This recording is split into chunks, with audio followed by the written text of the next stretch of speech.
Our invitation hymn's 268. If you'd like to turn to that. 268.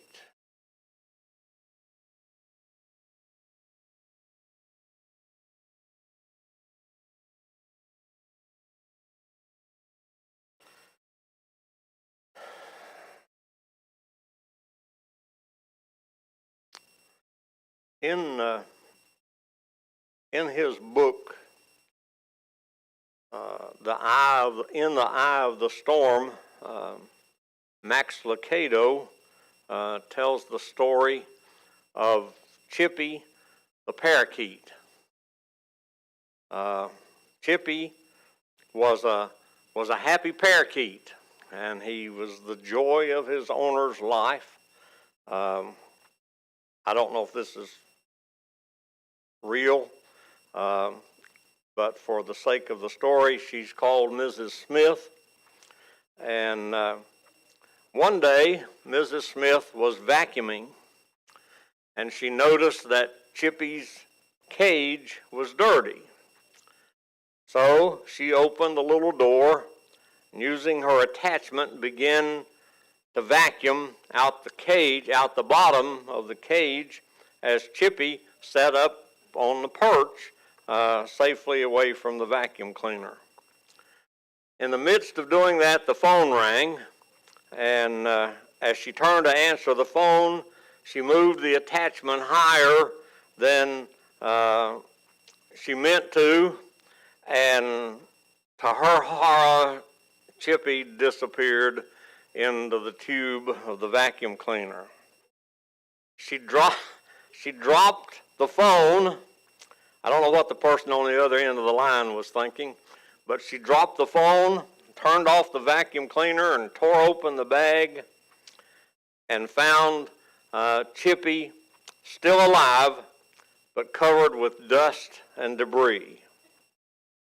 So she grabbed him up out of the dirt, ran to the bathroom, turned on the water faucet, and stuck him under the cold water. The dirt washed off, but then she noticed that he was shivering from the water's shock, the cold, and just being wet, I guess. So she grabbed her hairdryer and turned on the hairdryer with the hot air, and she dried him out as quickly as possible. A few days later, somebody was asking her about the story and trying to get the details of all that had taken place. And so they said, "Well, how is Chippy doing now?" And she said, "Well, physically, he's fine. But these days he just kind of sits there. He doesn't sing anymore." Sometimes life throws things at us, makes us lose our song.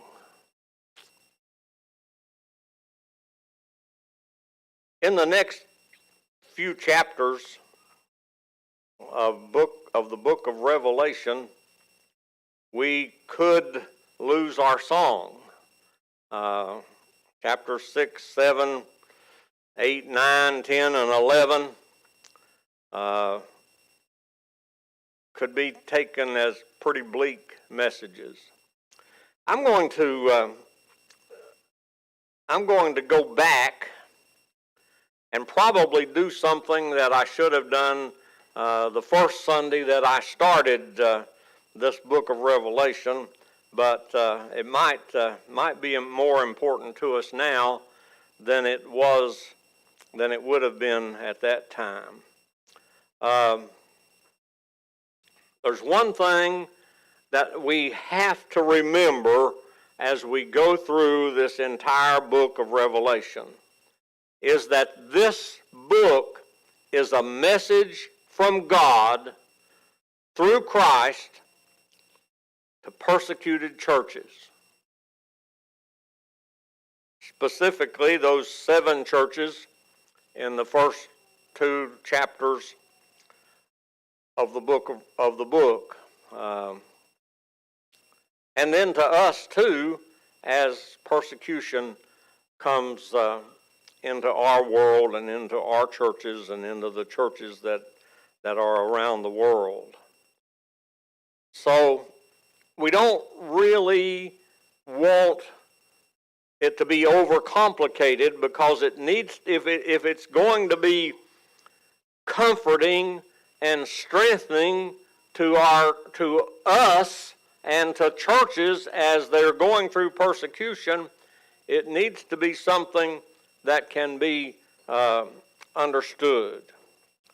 We don't really need to overemphasize the symbolism.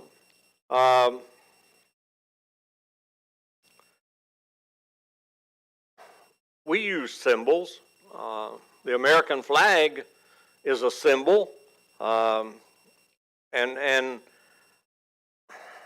I was taught what it stood for. I don't know if people are today or not, but I know that there are stars on the flag, and that there is one star for each state.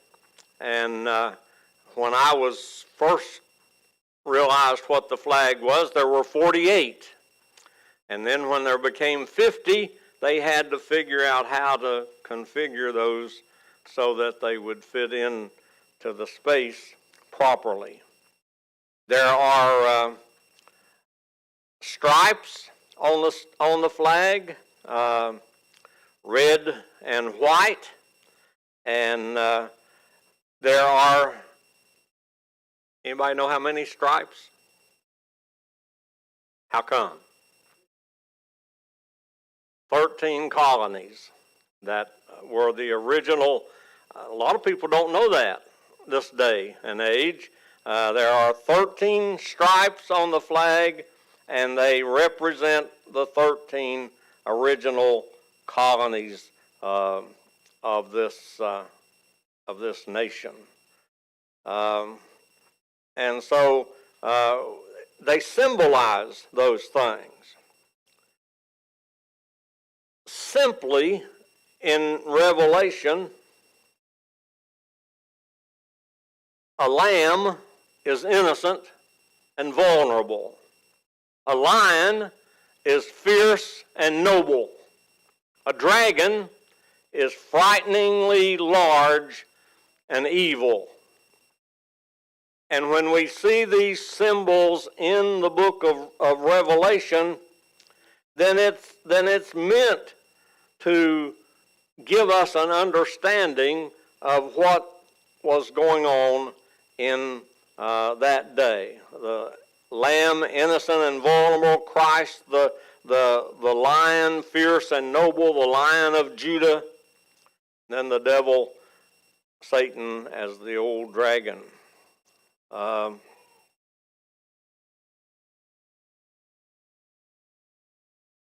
When we get to this point in the 21st chapter, where he's talking about the New Jerusalem coming down, and the foundation of that city has all of these jewels in them.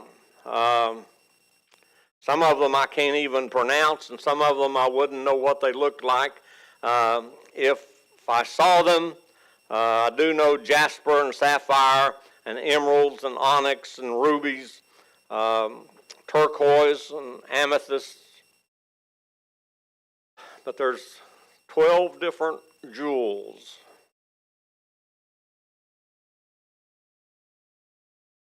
We try to overemphasize what these mean. We could probably get a dictionary, a Bible dictionary, or a Bible handbook of some sort, and look up these jewels and see where they played a role in the history of Israel, or something that they meant during the history of Israel and the establishment of the church. But maybe they're just varied, precious gems that are simply meant to create a dazzling vision of beauty and color and inestimable worth. Maybe we're not meant to understand exactly what each of those jewels represent, and maybe they don't represent anything specifically. Maybe they're just simply for us to look at and to catch our breath and stand in wonder and awe at the richness of the city that will one day be our home, and marvel at God's craftsmanship and creativity. Bruce Metzger, in a book called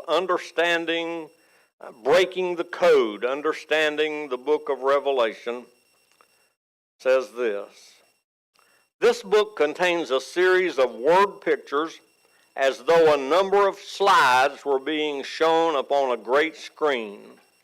As we watch, we allow ourselves to be carried along by impressions created by these pictures. Many of the details of the pictures are intended to contribute to the total impression and are not to be isolated and interpreted with wooden literalism." So we don't really want to make Revelation all that complicated. Ozark Bible College professor Dr. Lowry says, "Don't overpress the details of symbolism. Even a child could watch a story of the book of Revelation and get the idea, the basic plot. An evil dragon is attacking the bride of a hero, and the bride is trying as best she can to stay faithful to him as she waits for the day when he rides back in to take her to his castle." Simple.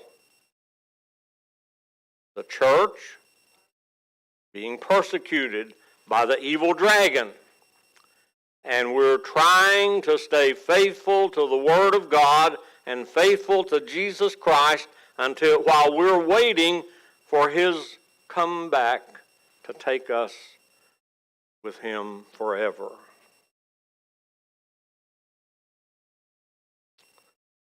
Maybe that's oversimplification, but we'll get there. Leland Ryken wrote a complete literary guide to the Bible. It's published by Zondervan in 1993.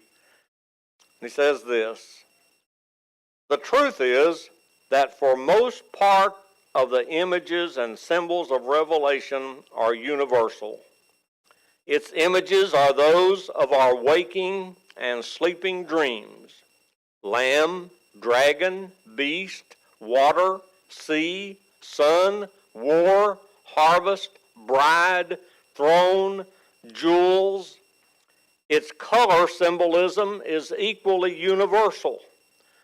You have light for goodness, darkness for evil, red for bloodshed and perverse passion. Heaven is high, as we've always known it to be, and hell is low and bottomless. The book of Revelation," he says, "does not require a guidebook to esoteric symbols. It requires a keen eye for the obvious." How would you outline the book of Revelation? Somebody said, very simply, three-point outline. Things are bad. Things are going to get worse. And we win.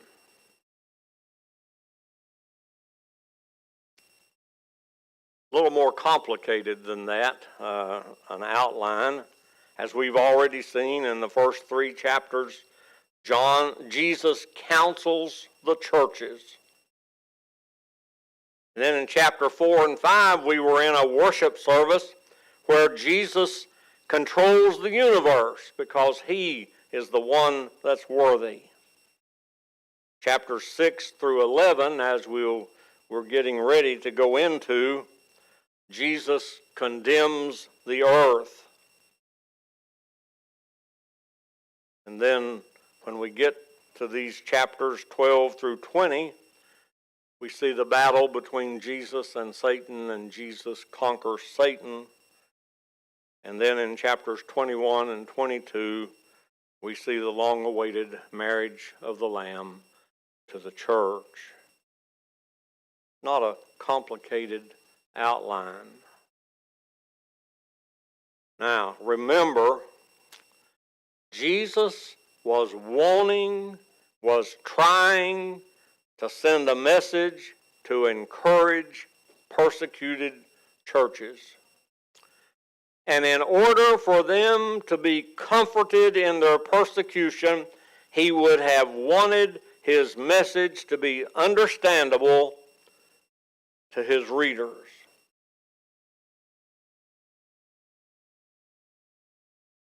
And so it's not, we're the ones who have made it more complicated than it really is. In these next few chapters, starting in chapter 6, going actually through 16,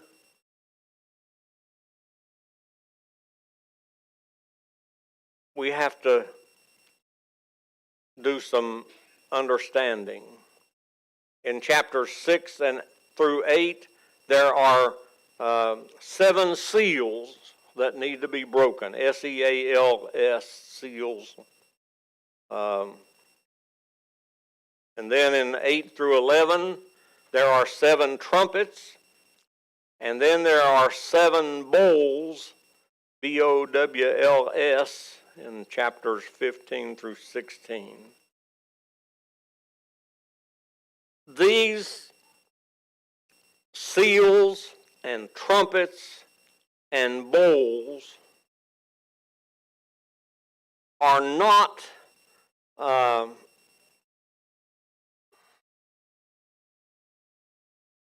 consecutive. I had to think of the word. They're not, we go through 7 seals. After the 7th seal, we get the 7 trumpets, and we go through the 7 trumpets. And when that's over, we go to these 7 bowls that hold different things that affect the earth. When I was in school, this interpretation of this section of Revelation was called a cyclical interpretation. It's sort of like going in a circle. But what I'm finding now is they call it progressive parallelism. And I like that better because that's a little more understandable and easier to explain.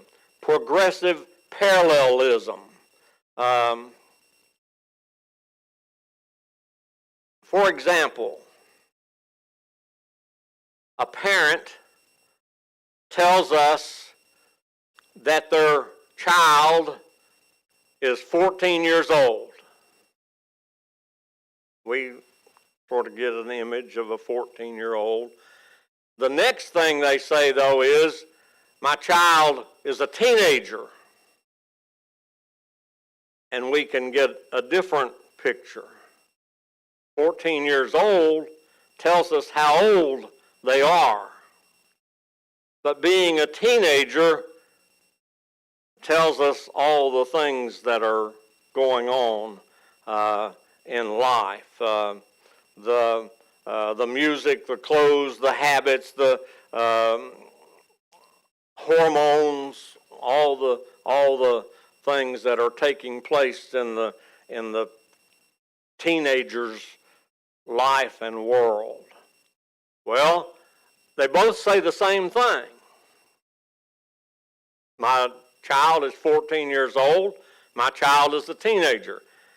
It's the same thing, but it has different meanings. It's progressive parallelism, because it gets progressively more informative as we go along.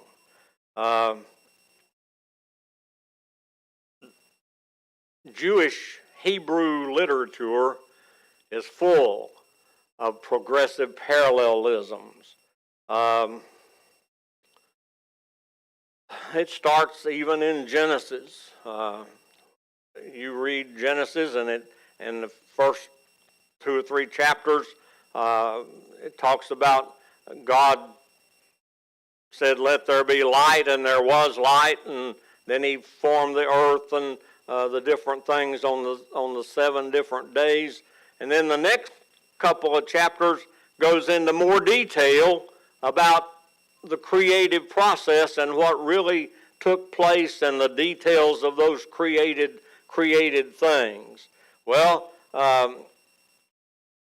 Psalms and Proverbs are full of ideas that repeat themselves as they. It just says it a different way and a little bit stronger and a little bit different. John would have been familiar with that kind of literature. He was Jewish, grown up and in a Jewish home, been taught the Psalms and the Proverbs and the history of the people, and so he's using that kind of literature to explain to the churches that God is still on His throne. There was a movie called Vantage Point, and it was a political action movie. And in the opening 20 minutes of the movie, a Secret Service agent witnessed a U.S. president being shot by an unknown assassin. And then the movie rewinds and shows the same scene from a different vantage point, from the eyes of a different witness. And in this movie, this assassination of the president unfolds 5 different times from 5 different vantage points of 5 different characters, and each one adds to the story until they're finally able to put it all together and figure out who shot the president.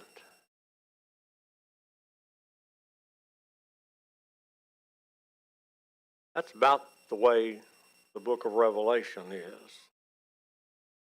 We have these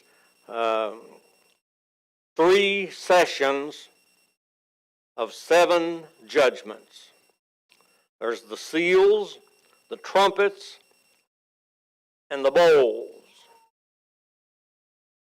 And instead of looking at them in chronological order like some 21-point timeline of event to come, they may not be describing 3 different chapters in world history, but they may be progressive parallelism. Each of these 3 sequences is likely describing the same chapter of world history.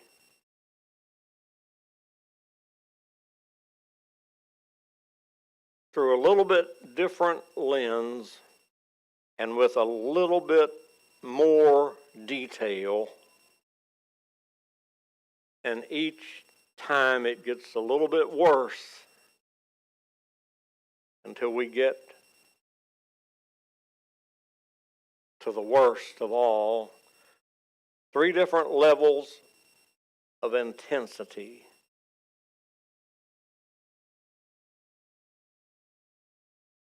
In the first section, the 7 seals, a fourth of the world is affected.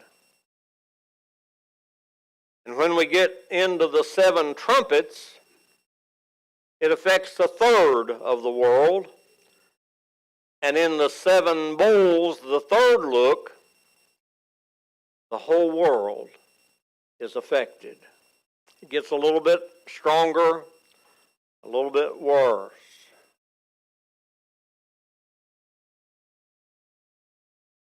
But it's repetitious. And God often repeats himself in Scripture because repetition is the mother of wisdom. He's running through these catastrophic scenes in Revelation 3 different times to reinforce his message that he will not let evil go unpunished, and judgment is coming. So the people of the earth should make themselves ready for his coming.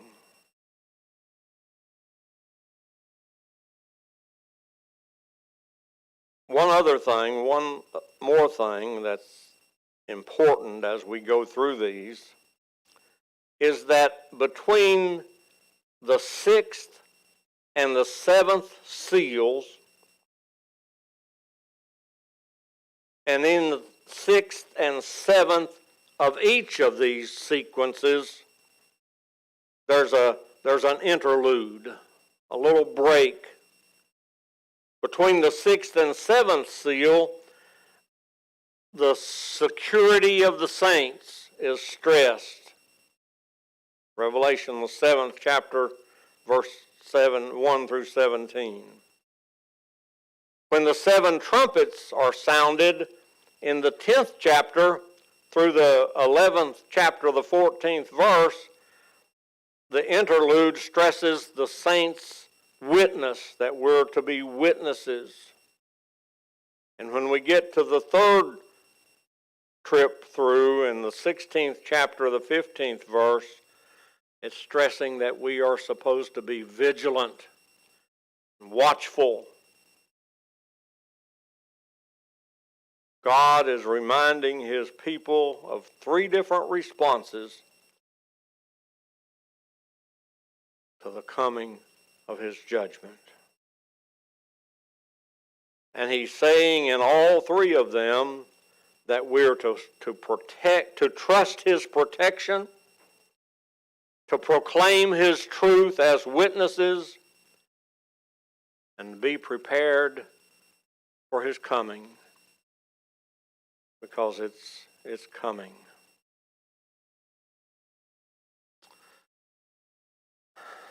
I should have done this at the very start, but maybe it'll mean something to us now as we start into these 7 trumpets.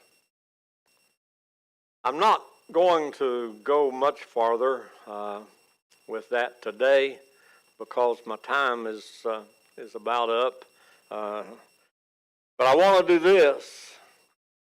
When we walk out of the book of Revelation, chapters 4 and 5, the worship service, we're singing, sort of like Chippy the parakeet.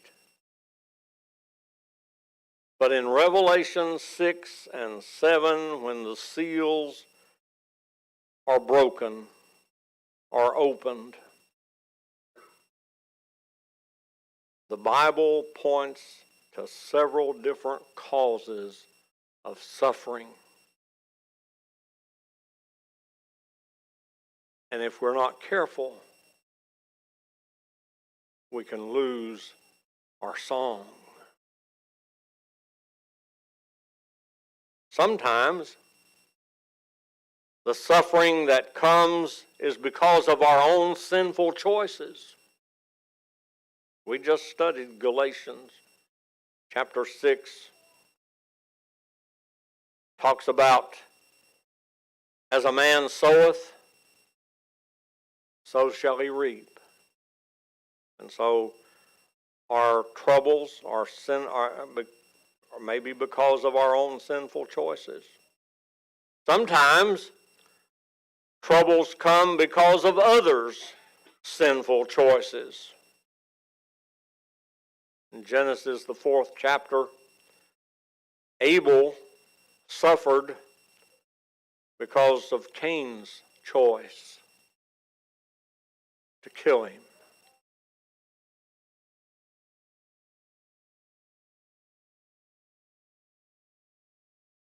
In Romans, the 8th chapter,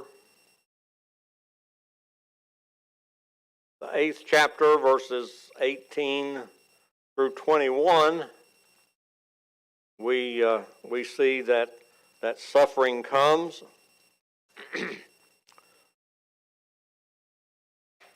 because of a fallen world. I consider that our present sufferings are not worth comparing with the glory that will be revealed in us.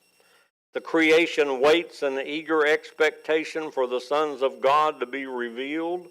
For the creation was subjected to frustration, not by its own choice, but by the will of the one who subjected it, in hope that the creation itself will be liberated from its bondage to decay and brought into the glorious freedom of the children of God.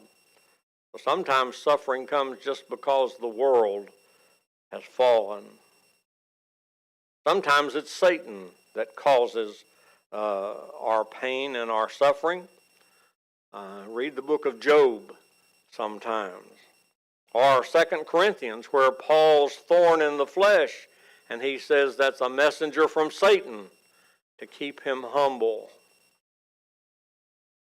And sometimes it's God himself who brings about the suffering.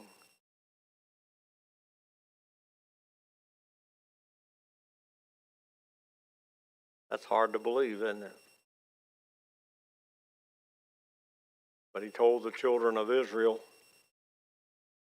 because of your disobedience and because of your stubbornness and because of the hardness of your hearts, you'll wander in the wilderness 40 years, and nobody who came out of Egypt will enter into the promised land except Joshua and Caleb. And so they wandered, suffered in the wilderness for 40 years. When we see suffering, there's a danger in confidently assigning a tragedy. Why did that happen?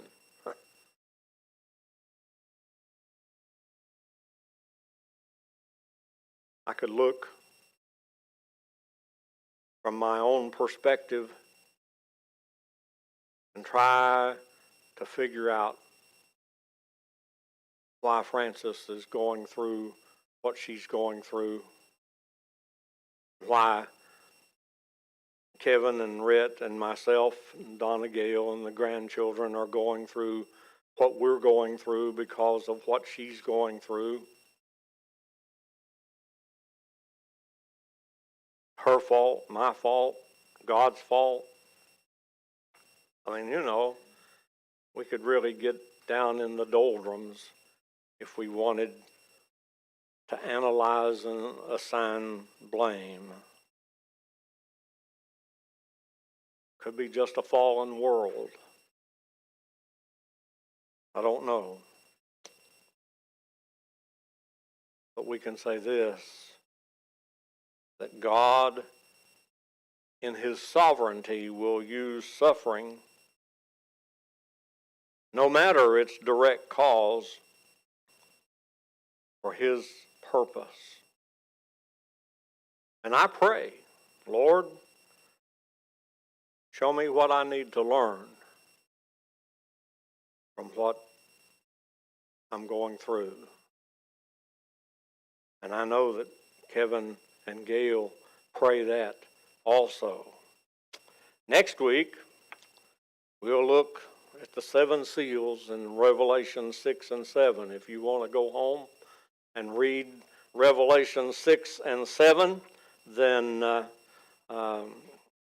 you might not come back next week, or you might come to see what it's talking about.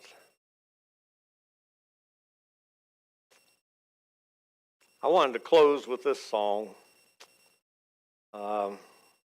Use it as our invitation hymn. First verse is, how firm a foundation, you saints of the Lord, laid for your faith in his excellent word. What more can he say than to you he hath said, to you who for refuge to Jesus have fled. All going to work out some way, somehow, in the 21st and the 22nd chapters of Revelation, and they will become reality. Because it's bad, it gets worse, and we win. Let's stand and sing 268. We'll start with